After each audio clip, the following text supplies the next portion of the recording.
Welcome to vpod.ai. You've tuned into the deep dive. We take complex topics, break them down, give you the essential insights. And this deep dive is sponsored by Stonefly. They're your trusted solution provider and advisor in enterprise storage, backup disaster recovery, hyper-converged VMware, Hyper-V, Proximox clusters, AI servers, SA365, that's a turnkey security appliance, plus public and private cloud solutions. You can find out more over at stonefly.com. Today, we are really plunging into, well, a fascinating and rapidly evolving world. Neuroendocrine tumors, often called NETs, and the cutting-edge treatments being developed. Now, these are rare, often challenging cancers, but there's some incredible progress happening, isn't there? There really is. What's truly fascinating here is just how much our understanding of these tumors has grown and, how new therapies are beginning to offer real hope.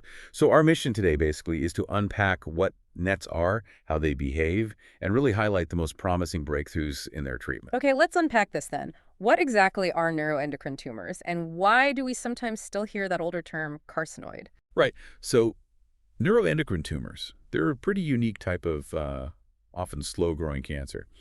They originate from neuroendocrine cells. Now, you find these cells throughout the body, particularly in the digestive tract and lungs. They sort of bridge the nervous system and the endocrine system. Okay. The term carcinoid, that's actually an older term, maybe a bit outdated now. It was coined way back over 100 years ago by Siegfried Oberndorfer, a German pathologist. He initially described them as carcinoma-like, meaning, well, they looked malignant under the microscope, but they seemed to behave more benignly. Ah, okay. So like cancer, but maybe not always acting like it at first glance. Exactly. But it was later discovered they could indeed be cancerous. They could spread. So today, the preferred and really the more accurate term is neuroendocrine tumor or neoplasm. Got it. So typically slow growing, but they definitely have malignant potential. Where do we most commonly find these? That's right. While they can pop up in almost any organ, over 2/3 are found in the gastrointestinal tract. So think the small intestine, appendix, rectum, stomach. The lungs are also a common primary site that accounts for about 28% of cases. The median age for diagnosis is around 63. And interestingly, women seem to be slightly more likely to develop them than men. And you mentioned many are found incidentally, like during surgery for something else entirely. That seems quite surprising. It does, doesn't it? Yeah, quite a few are picked up during unrelated procedures or scans. It really highlights how silent they can be for a long time. Right. Which brings us to something really interesting, or maybe challenging is the better word for patients. While many NETs are asymptomatic, some can cause this whole constellation of symptoms known as carcinoid syndrome. What does that actually look like? Yeah, carcinoid syndrome. It affects about 10% of people with NETs. It happens particularly when the tumor has spread, often to the liver or the lung. See, these tumors can secrete excessive levels of hormones, most notably serotonin. Ah, serotonin, okay. Right. And this flood of hormones leads to some very distinctive symptoms. The four main ones are flushing, like a sudden redness or warmth of the face, neck, or upper chest. Then there's persistent diarrhea, which can be really severe. Wheezing or difficulty breathing is another one.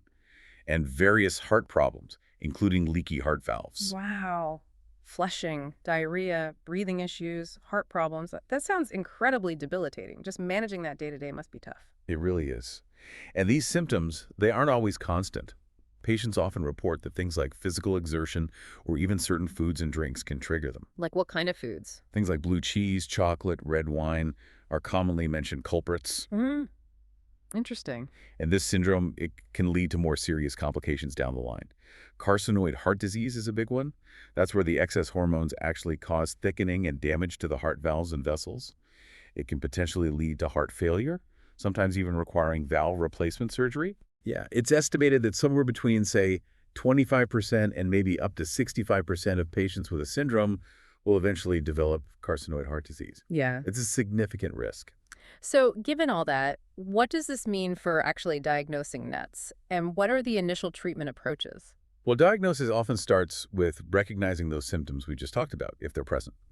But as we said, it can also be incidental, found during other tests. Doctors use a combination of tools. Urine tests are common, checking for something called 5-HIAA levels. That's a breakdown product of serotonin. Okay. Blood tests, too, looking for serotonin itself, and another marker called chromogranin A. And then various imaging scans, CT, MRI, and specialized PT scans help locate the tumor and see if it is spread.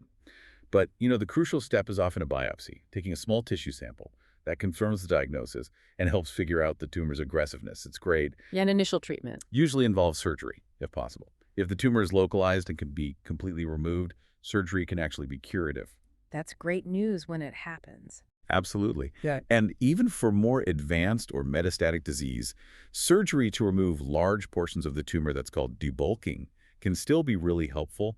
It can significantly alleviate those hormone-related symptoms. Okay, so surgery is key, but what about beyond that? What are the current treatment options for NETs, especially for those that have spread or recurred? Right. For tumors that are low or intermediate grade, medications called somatostatin analogs are really a cornerstone. You might hear names like octreotide and lanreotide.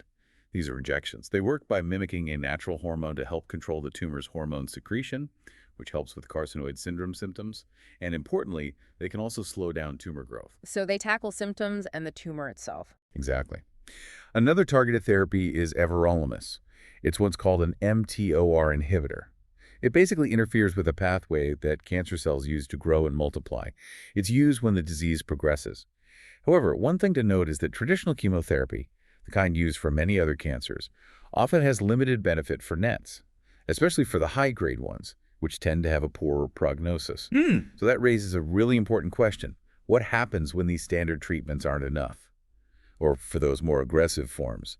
And this is where the research breakthroughs are truly making a difference now. And we are seeing some really exciting developments here, aren't we? Particularly in new drug approvals and therapies that kind of harness the body's own systems. Exactly.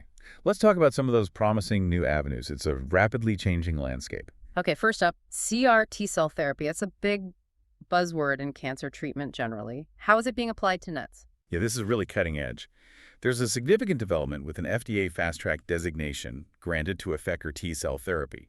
It's called CHM-CDH17.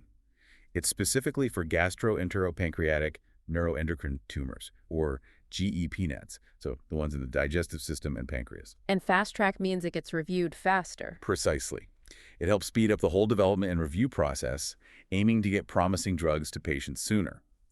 This particular therapy targets a cancer biomarker called CDH17. It's basically a protein found on these tumor cells, often associated with a poorer prognosis in common GI tumors. What's really neat is that the preclinical work, the basic science behind this, was actually funded by the Neuroendocrine Tumor Research Foundation. Shows how that foundational research leads directly to clinical trials. That's fantastic, a direct link. Yeah. Early results from the Phase 12 trial are coming in 5 patients treated so far. It's early days, but very promising. Okay, CRRT is one exciting area. What about immunotherapy combinations? We know single immunotherapies haven't always worked well for NETs. That's right. Single-agent immunotherapy, things like checkpoint inhibitors on their own, showed pretty low activity in NETs historically. But combining them seems to be a different story. There was a clinical trial, CA29538, focused on rare cancers, including advanced NETs. It looked at using 2 immunotherapy drugs together, nivolumab and ipilimumab. Nivo and EP, yeah. Heard of those. Exactly. And the combination showed a 24% objective response rate. That means tumors shrank significantly in almost a quarter of the NET patients. And even more impressive, maybe, is the 72% clinical benefit rate. So nearly 3/4 of patients either had tumor shrinkage or their disease stabilized. Wow, that's a big jump from single-agent results. It really is. And what's particularly exciting is they saw high response rates in patients with high-grade neuroendocrine neoplasms and also atypical bronchial carcinoid, that's a type of lung NET. These are often the tougher ones to treat. So new hope for more aggressive forms. What about other new approvals? Are there pills, oral medications coming through? Absolutely. Just this past March 2025, the FDA approved cabozantinib. It's an oral medication, a pill you take. And the data was really strong. It significantly lowered the risk of the disease progressing or death compared to a placebo. We're talking a 77% lower risk for pancreatic NETs and 62% lower for extrapancreatic NETs. Huge numbers. Really huge. It's definitely considered a new standard of care now for advanced NETs. And are researchers also looking at existing drugs? Maybe ones approved for other things? Yes, that's a really smart strategy too, drug repurposing. A good example is telitrestat. It's now a primary choice for managing that severe diarrhea you can get with carcinoid syndrome, especially when it doesn't respond well to the standard somatostatin analogs.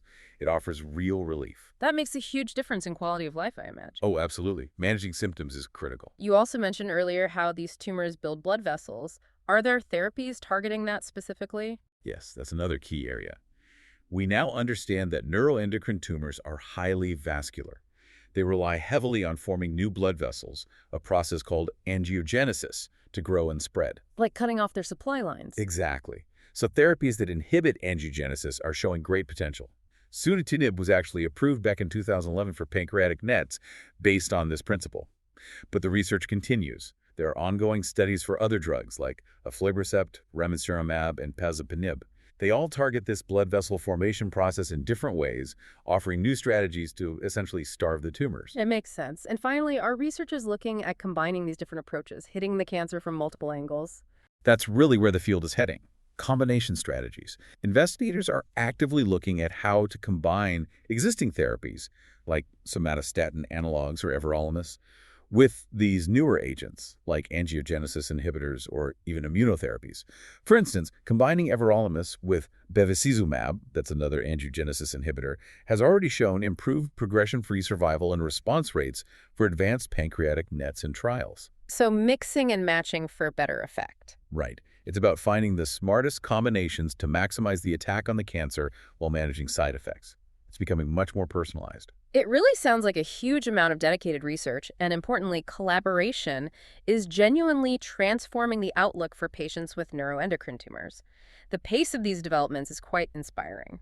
It truly is. And, foundations like the Neuroendocrine Tumor Research Foundation, they've funded millions in research since 2005. That funding directly contributes to discoveries like that CAR T-cell therapy we talked about, bridging the gap from lab bench to patient bedside. Major institutions are also playing a huge role, building large databases of tumor samples. This allows researchers to delve deep into the molecular workings of these tumors, how they interact with their environment. That leads to identifying new drug targets, new ways immunotherapies might work. It's this whole multidisciplinary effort, basic science, clinical trials, patient advocacy groups working together, that's essential for driving this progress forward. This deep dive has really highlighted the dynamic nature of cancer research, hasn't it? Seeing the progress in understanding and treating NETs moving from that old, almost misleading idea of carcinoids to these sophisticated, targeted, and immunotherapy approaches, it's just a testament to scientific dedication. Absolutely. And if you connect this to the bigger picture, it underscores how vital continuous research, collaboration, and just the willingness to explore novel ideas, even repurposing old drugs, can fundamentally change outcomes, especially for conditions once considered rare or intractable. It definitely leaves you wondering, what other rare diseases are maybe right on the cusp of similar breakthroughs, just waiting for that focused deep dive. That is a powerful thought indeed. Well put. And speaking of cutting-edge solutions, a big thank you again to our sponsor, Stonefly.